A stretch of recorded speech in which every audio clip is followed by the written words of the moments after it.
Hey folks, man, this is Monk, and we are back with another episode of From the Canopy Film Show. And this is a show about film by way of news, trailers, and reviews. And I'm joined as always. Got my co-host. We got Bobby Blockbuster. Yo. And we got Cornelius, aka Evil Corny. Yo. What's up, man? Not much. Yeah. So we here to talk film, man, and just get it cracking and get it moving. It's a hype week. I'm hyped for this. The Batman. I'm gonna go see that tomorrow morning, 10 a.m. I'm gonna have to get some coffee because I hear it's about tomorrow morning. Long. Yeah, they doing it like early Thursday. Yeah, we getting it early. We got a 10 a.m. at my joint. I already got my ticket locked in. Wow, it's crazy, bro. It's crazy. Yeah, they saying this thing's going to be pretty big, man. Do a lot of money. But one interesting story that just came out about it too. So, according to this from The Verge, Batman tickets are going to cost more than other films at AMC theaters, and this is part of a pricing experiment. So they're experimenting with charging more for tickets to the Batman compared to other films showing at its cinemas. Deadline reports the move appears to be an attempt to capitalize on the heightened anticipation of the new superhero movie. And they say tickets to see the Batman currently cost $1 more than other films like Uncharted and Dog at the AMC Empire 25 in Times Square. Damn, they got a 25 theater AMC. Wow. Yeah, so I guess this is a practice that's been going on in Europe for years. And they're kind of saying this is comparable to sporting events and other things where certain seats are more premium. And I don't know, man. $1 isn't bad to me, but at the same time, it's still kind of jacked up. When a million people pay $1, though, that's an extra $1 million. That's a thumbs down for me because it seems like they're just trying to capitalize on the higher profile films. So watch. What should we expect this now with Doctor Strange that's going to be coming out? Pretty sure. Anything from the MCU that's coming out? Sure.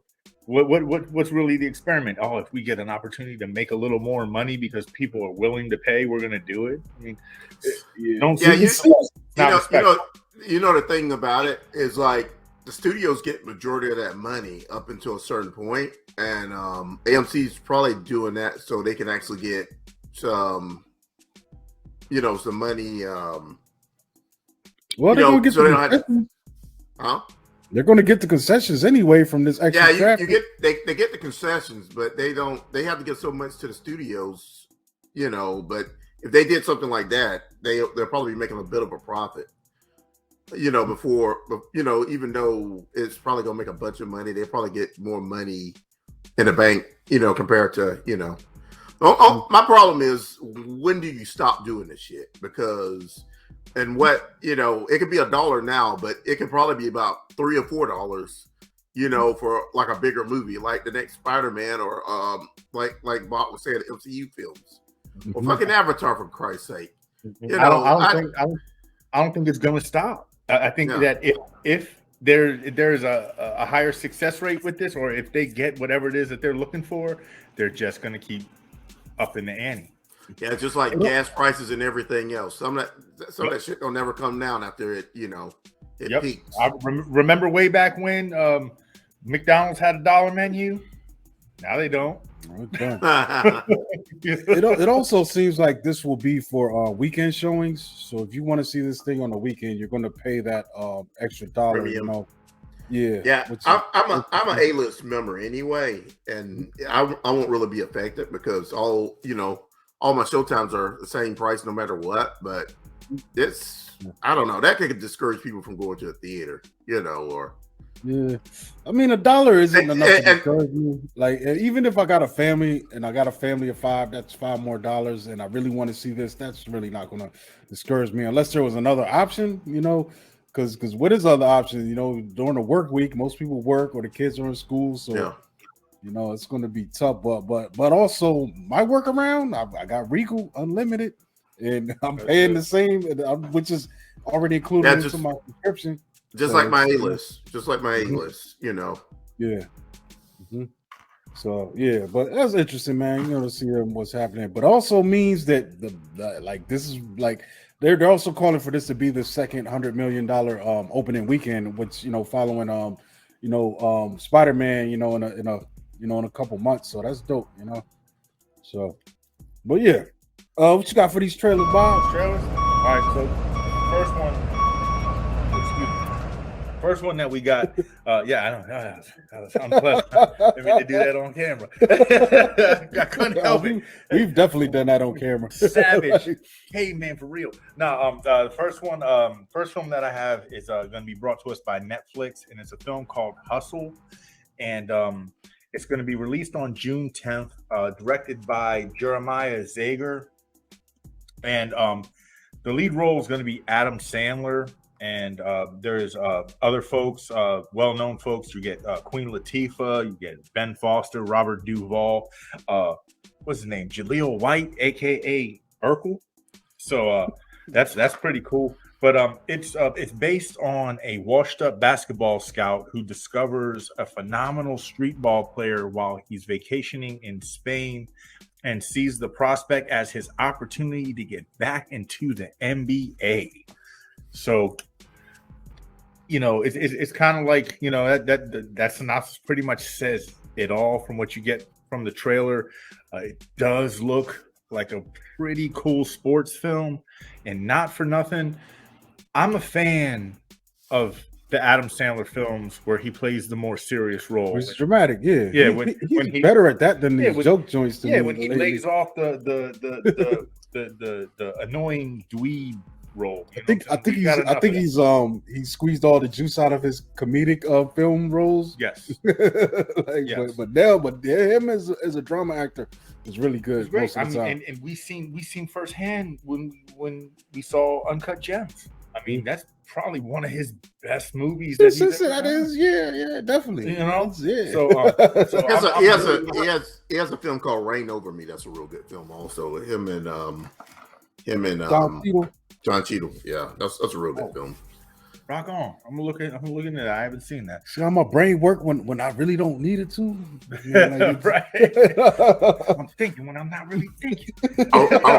Are we recording right now, Cory? Since you talk about that brain, we're 7 minutes and 30 seconds into this. We have pressed the record, but I had to check. There would be no restarting the show this time. So the next film that I'm gonna bring to the light is a film called The Innocents, and this is an IFC. I want to see The Guilty. Oh man, I don't know. I saw that movie. That wasn't that good. The remake. That's that Jake Gyllenhaal joint. Okay. But that was also a Netflix film. Man, we're just strumming the same chords right now. So this film's called The Innocents. It is an IFC midnight film. It's going to be released on May 13th of this year. As far as the cast goes, there was no recognizable names to me. Does not mean that these actors and actresses won't get no notoriety. I will bring that to the forefront when I watch the film. But it's directed by Eskil Voigt. I want to say is how you say their name. It's the Norway thingy. Okay. Yeah, Voigt. But this film is based on 4 children that become friends over their summer vacation, and when they're out of sight of the adults, they discover that they have hidden powers while exploring these newfound abilities in nearby forests and playgrounds. Their innocent play takes a dark turn, and strange things begin to happen. What I will say about this film, one, it looks very entertaining, looks intense, kind of gave me the vibes of it could be everything that the New Mutants should have been. What was that other thing with see now my brain ain't working with Michael B. Jordan and them? That was where they got power. Yeah, like a little kid's version of Chronicle, in a way. They got powers. That's all I know. Yeah, but see, in the Chronicle, all their powers were the same because of them falling in that hole. It looks like, from what we're getting from this trailer, like they all might have different powers. Now, how they obtain them, or they're mutants. This is part of the MCU. Yes, Don't say that. Don't say that.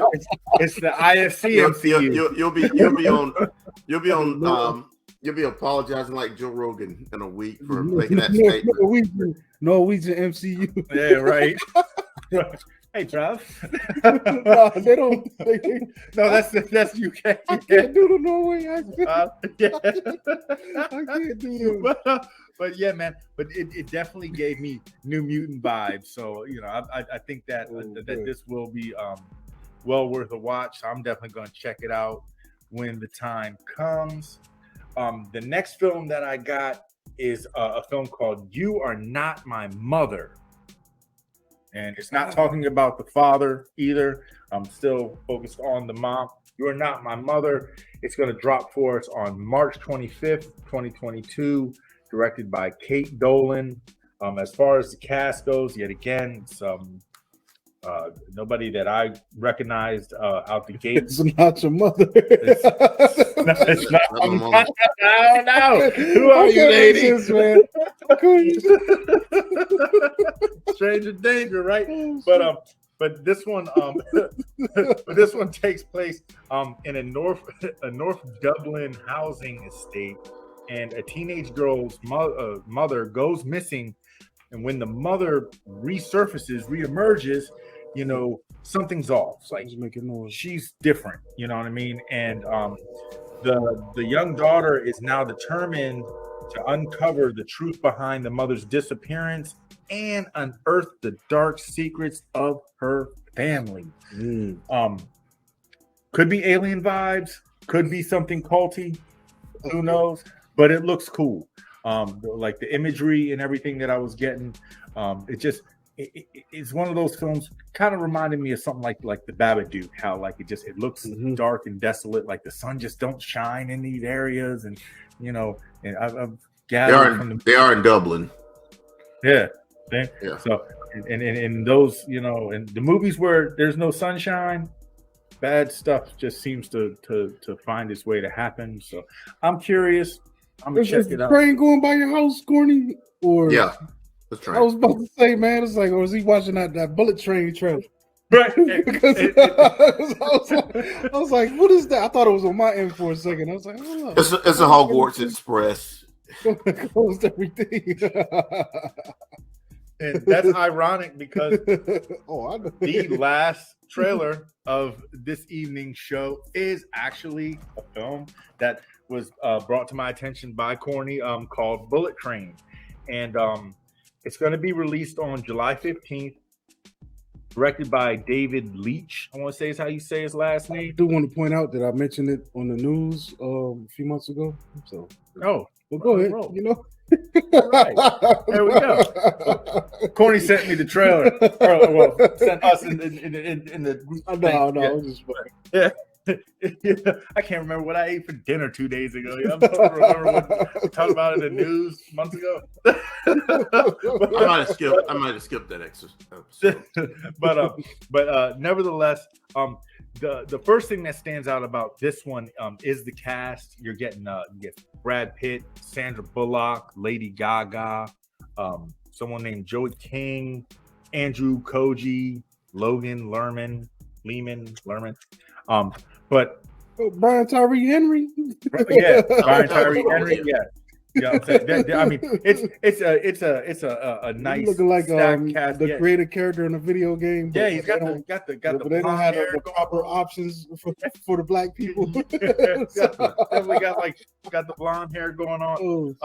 But as far as the synopsis, it follows 5 assassins that find themselves on a fast-moving bullet train that's going from Tokyo, I want to say to Morocco. Oh no, you can't go on a bullet. No, it's got to be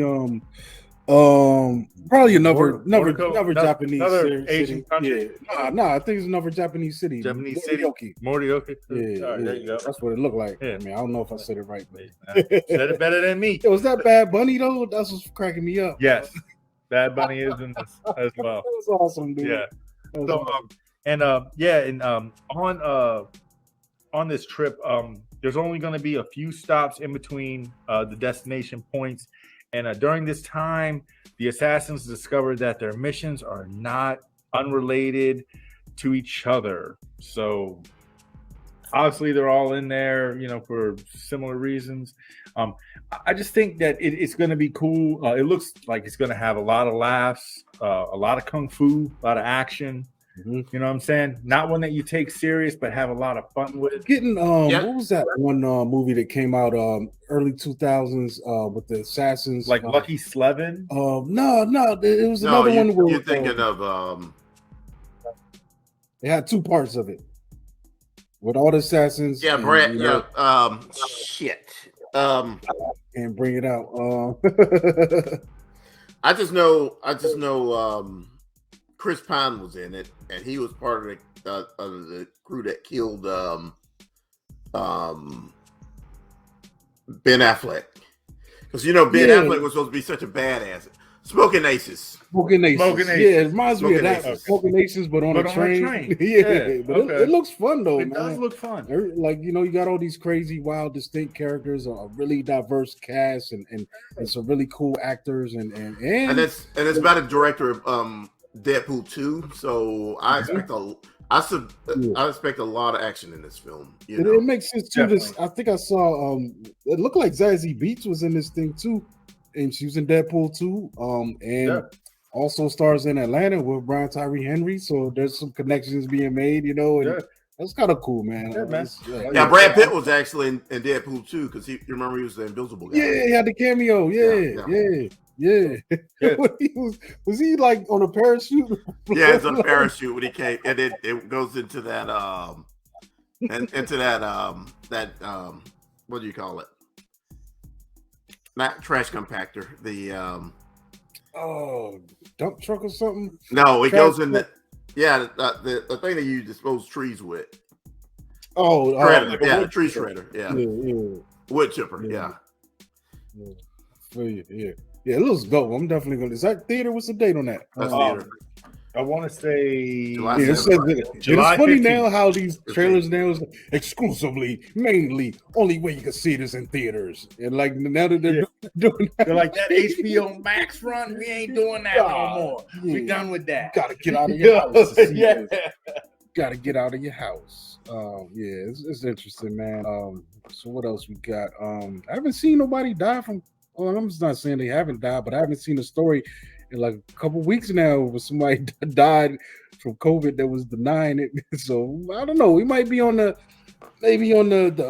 trending downward phase of this thing. So I think theater entertainment will start to increase more and more. Yeah, I think people still should be kind of cautious. Wear masks and all that shit. Yeah, be careful. But they don't drop the mandates, bro. Yep. At least here, like, I'll go to the gym now, and I'm like, but nobody's rocking their masks. I'm like, nah, I don't feel comfortable enough. I'm putting mine on. But the thing is some places are still like independent stores, like certain beer stores or independent owned stores. Yeah, it's up to the owner's discretion. Mm-hmm. Like some still have the signs of like most of them say recommended, but it's not required. I've seen that on a couple places, but I'm still. But then I also seen signs that say, no mask as long as you're fully vaccinated, but they don't have nobody checking the car. So it's like, man, I just keep it on. And plus I just like the anonymity, even though I'm kind of if you see me enough, you're gonna know it's me. Exactly. It's happened. Like even when this thing first started, when I was wearing the mask. I'll tell you the dumbest thing that I do. If I'm wearing my mask, I tell people that it's me, and everybody be like, I know.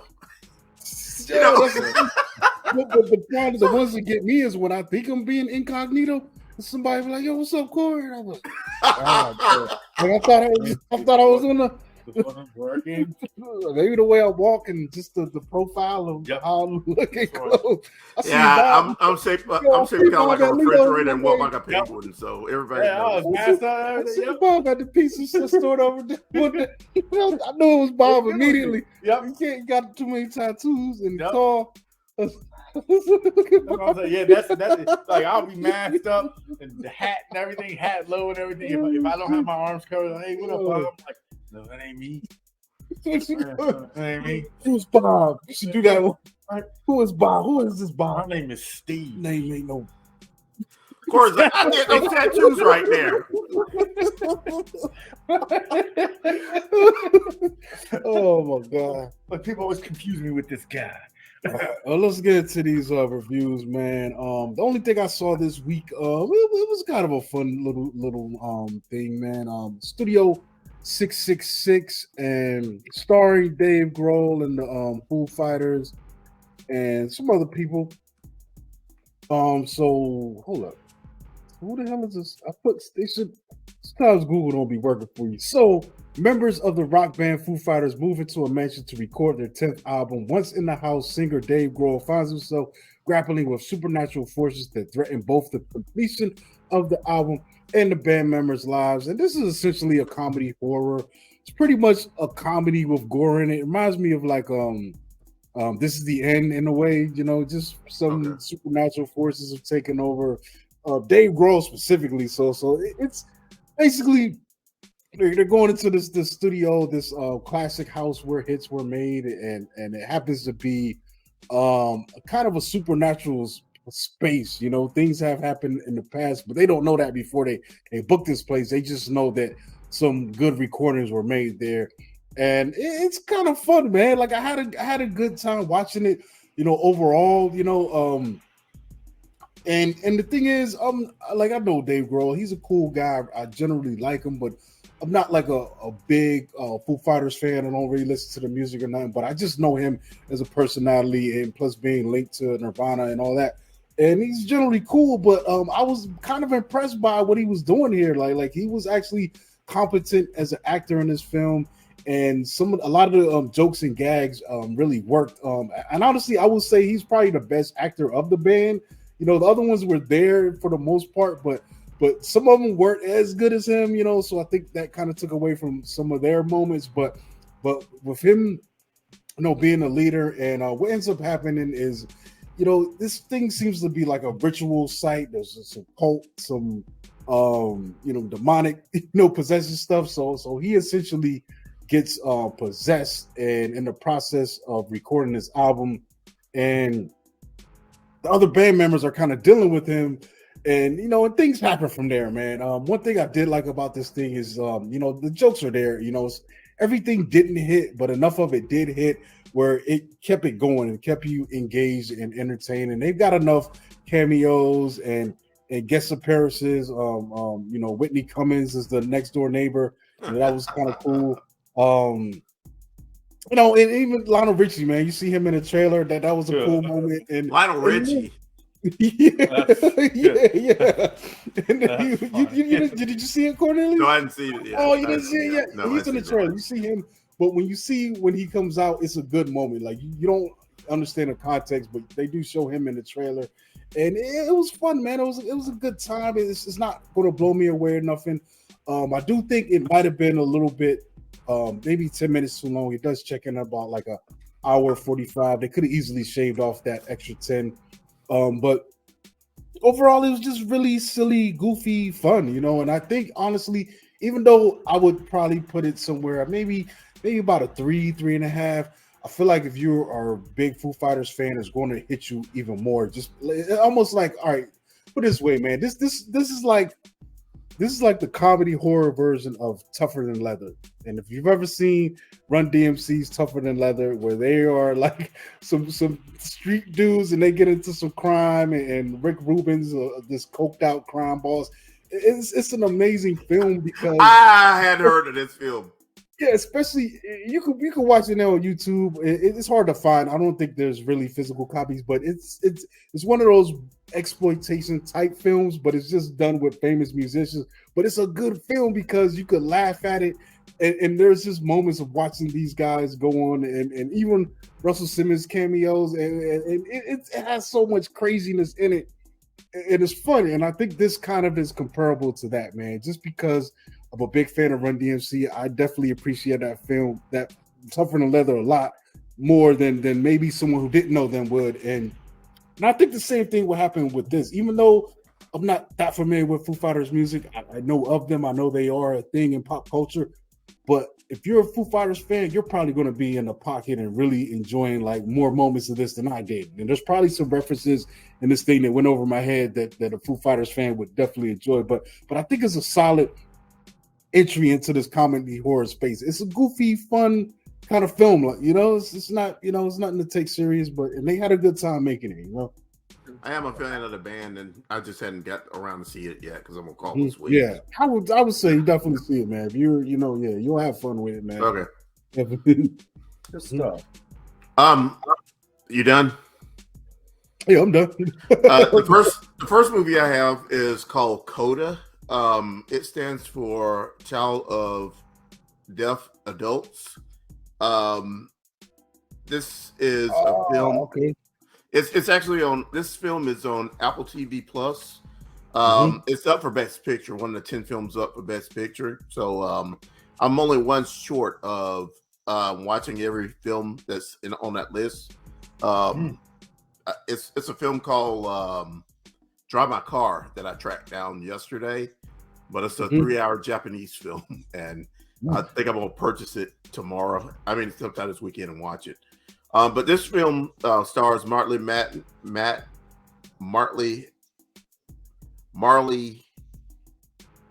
Maitland and Amelia Jones. There's a couple more actors in there, but not you know on their level. What's happening in this film is the main character Ruby, her parents and her brother are deaf. She can hear, and she's in a family. The family are fishermen, and she's pretty much working on a boat, helping doing deals, to sell fish for her father and brother before she goes to school every day. She has a crush on a boy, so she gets in the choir, and from there she can sing. Has a real good singing voice. So her music teacher wants her to get a scholarship and everything, but she's going through a lot of things with her family about like helping them out because they're trying to start a company to sell their fish, and she's kind of needed because she's the only person that can kind of translate for them and everything. So she's got hearing, but and she can hear, but her parents are deaf. So she's kind of having to do double duty, between school and working, for her father. Pretty much being on a boat because neither one, they're on a boat and they can't hear the radio for the Coast Guard or anything because she's the only person that can hear in that, in that family. I really love this film, and I'm kind of glad I got to see it. I don't know why I put it off so long. I guess. Well, a lot of these Oscar contenders sometimes, at least, they are hard to track down. They get limited runs. They're not, the mainstream typical fare. So yeah. But this actually premiered on Apple TV Plus. So, and it overall, like I said, she's a good singer. She's able to go to to college on a scholarship for singing.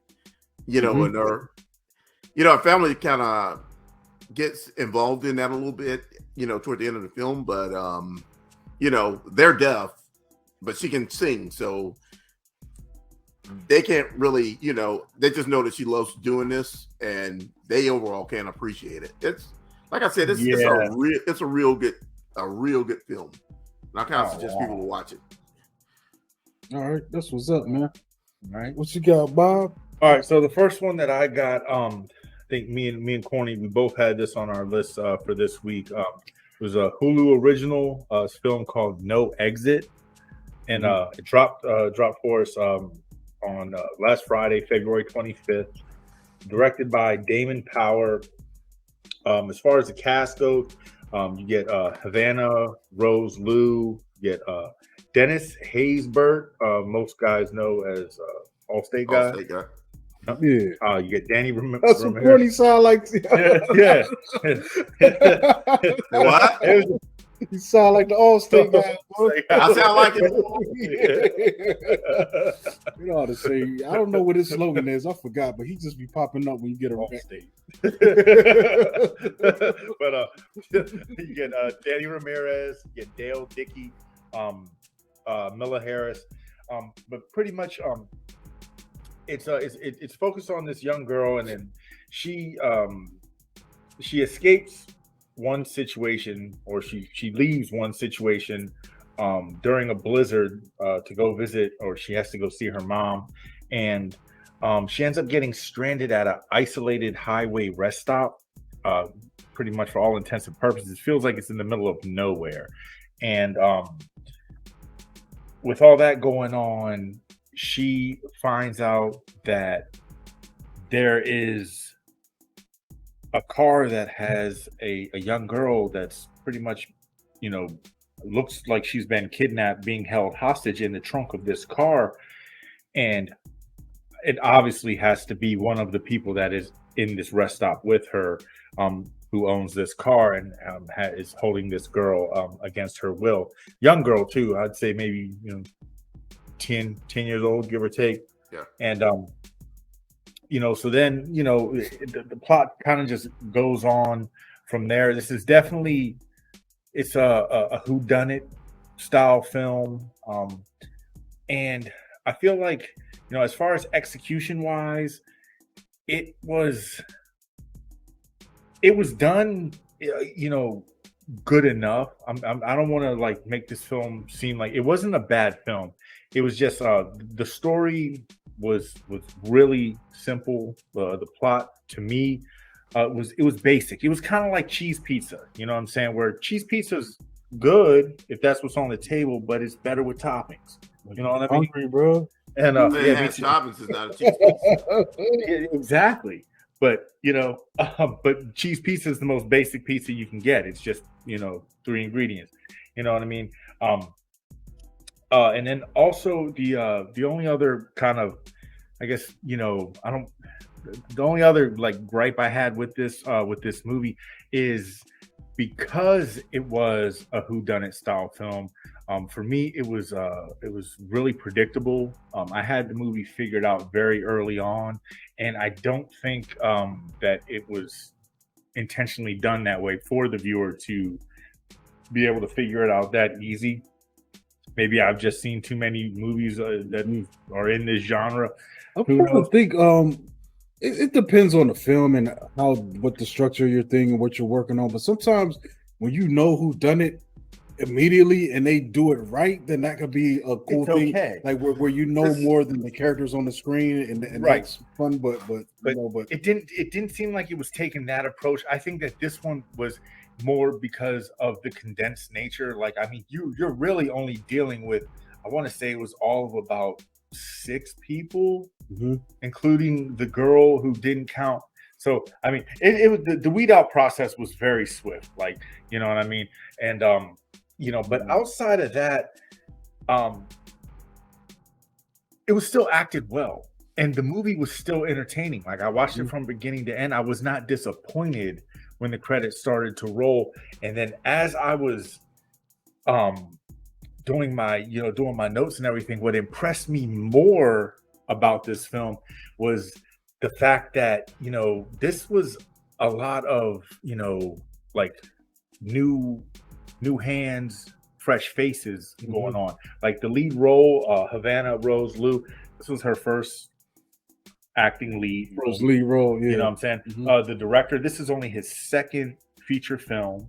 He has a couple other short stories that he's done here and there. And then the writers, it was 2 writers. I didn't write their names down, but this was their first, crack at, writing a movie. So with all that going on, and then to kind of swing for the fences the way that this film did, it also kind of made me, be a little more light with it. You know what I'm saying? Instead of just swinging the guillotine, you know what I'm saying? Because even before I knew that, I was still entertained. You know what I mean? It just, some of the stuff I figured out a little too quickly.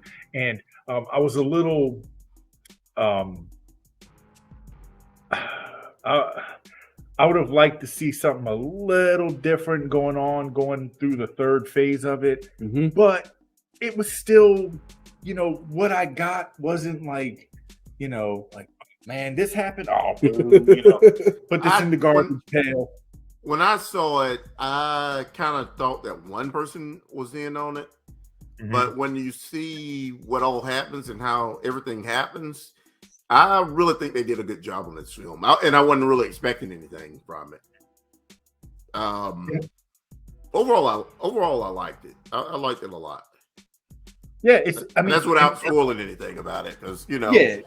that's the thing. Like, I mean, it's one of those ones because of the nature of the film. It's like I couldn't see myself running back to it, but that's only because I know what's going on.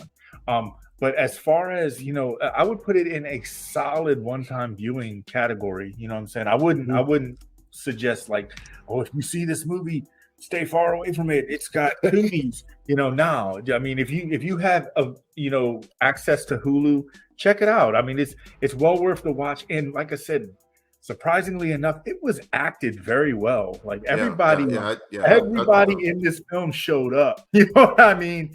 So, like I said, I think it's a strong, solid, one-time viewing. And everybody who was just getting their hands or getting their feet wet, little dirt on their nails for the first time. I think they really did a good job. My next movie it's called Hellbender, and it's on Shudder, but I'm still kind of deciding on if I like this movie enough, and I might wait until next week to tell y'all about it. Okay. I'm kind of undecided on that. It's a small film, and I think it's done well, but it's called Hellbender. Hellbender, yeah. Mm-hmm. This is the one where it's kind of like some witches going on, kind of stuff, like witching. It's that direction, but it's a little bit. They kind of go in details about what a hellbender is and all that. Overall, I think it's a good film, but I don't really. It's kind of. I really don't know if I really like it or not. I'll put it like that.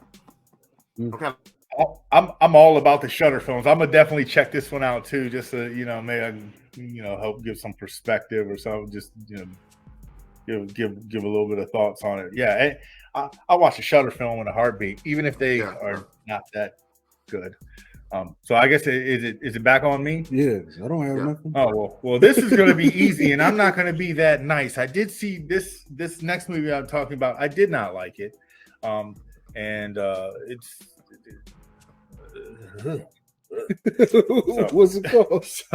So the film was called The Desperate Hour. It dropped on February 25th. Directed by Philip Noyce. Noise. That's cool. Trying to figure out why you said it like that. No, that's okay. But it stars Naomi Watts, and then a bunch of voices, pretty much people that you don't really ever see in the film. You get Colton Gobbs, Sierra Maltby, Andrew Cohen. Cowan, something like that. But pretty much Naomi Watts is a mother. She gets up in the morning and sends her young child off to school, and her older son, a high school student, decides he doesn't want to go to school. He's like, no, I'm chilling, I'm laying in bed all day, but fully dressed. All right. I don't if I plan on laying around all day, I damn sure ain't gonna have jeans on, but that's just me. Nevertheless, she decides to then go on a jog through. I want to say it takes place somewhere in Ontario, and this was like the forever long jog. I don't know how far she ran away from actually where she lived, but in the process of her being on her jog, she starts seeing like police cars flying by, and those were the only cars that she saw fly by. There was no other cars that flew by.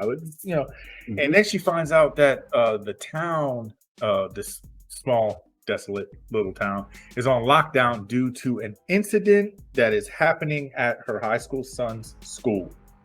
There's only a couple things that can happen out of school that's going to lock everything down. So I will leave that up to everyone's imaginations to guess what that possibly could be.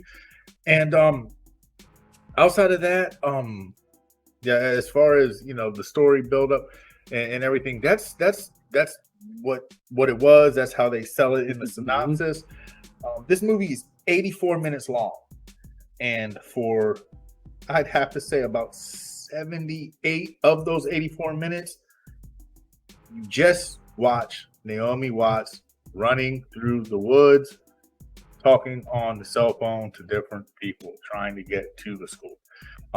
It's supposed to be like a tension builder. It's supposed to be, realistic and feel real and stuff like that.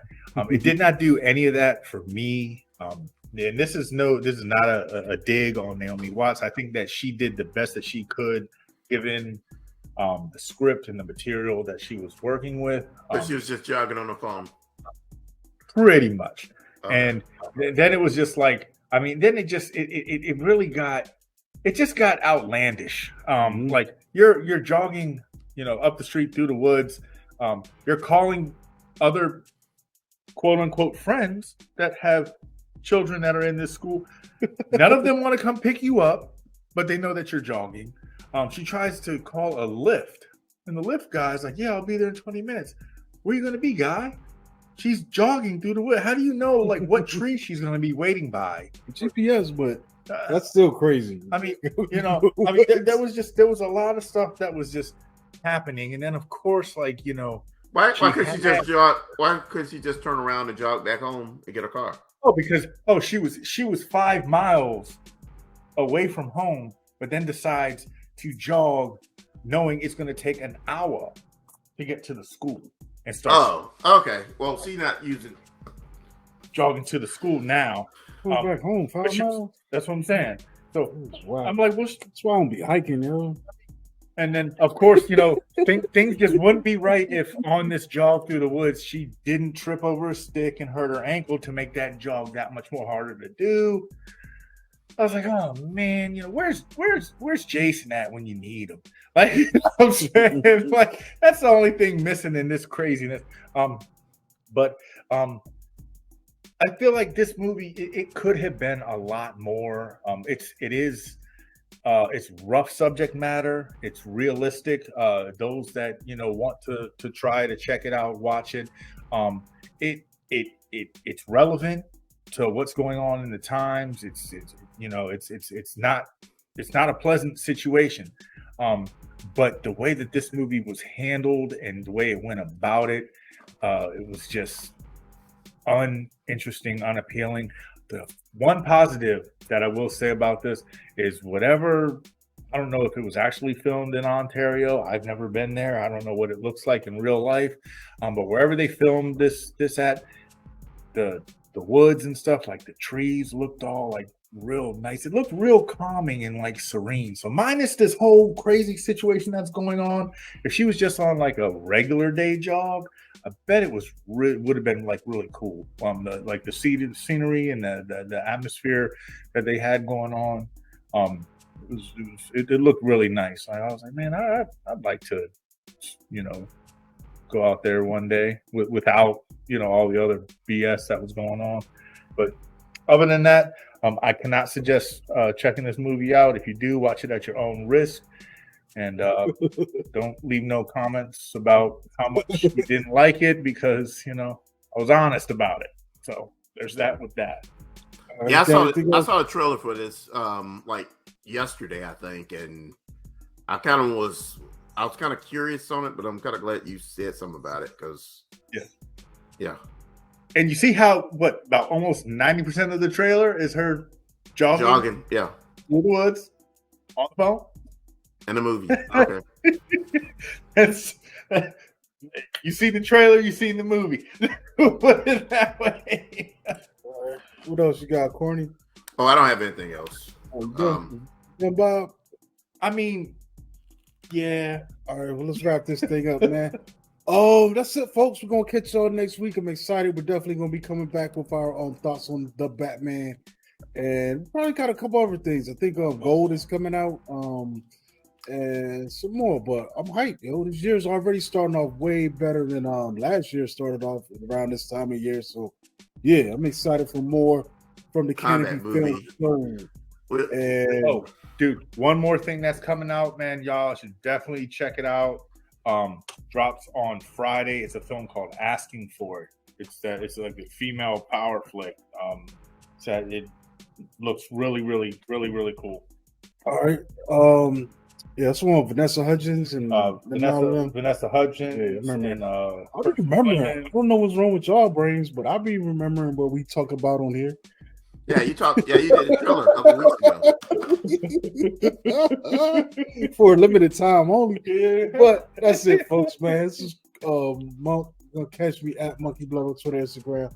Follow the podcast at From Canopy on Twitter, at From the Canopy on Instagram. I might get a From the Canopy Film Show Instagram going. I don't know how I'm feeling. I got a lot of stuff to do. We'll see. We might get that going just to have some more way that you guys can engage with us, and maybe we could drop some quick takes and hot, coming out of the theater like, yo, that was bananas, or that sucks. I want my popcorn money back. But we'll figure something out. Yeah. I want my popcorn money back. Popcorn's always delicious, even when the movie sucks. Even when it's over salted, yeah. Yeah, drink some extra soda. But yeah, this is Bobby Blockbuster. You can catch me on Instagram at Bobby Blockbuster 118. I'm Cornelius Bros. You can find me on Facebook, Cornelius Bros, on Instagram, Cornelius Bros, on Twitter, at Cornelius. Huh? I said Instagram. Cornelius Bros.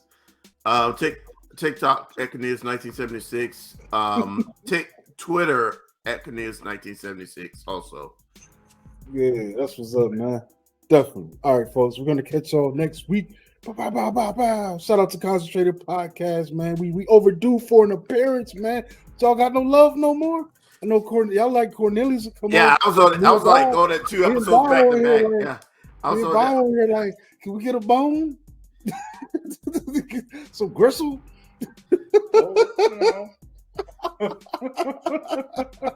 All right, we out, man. Catch y'all next time.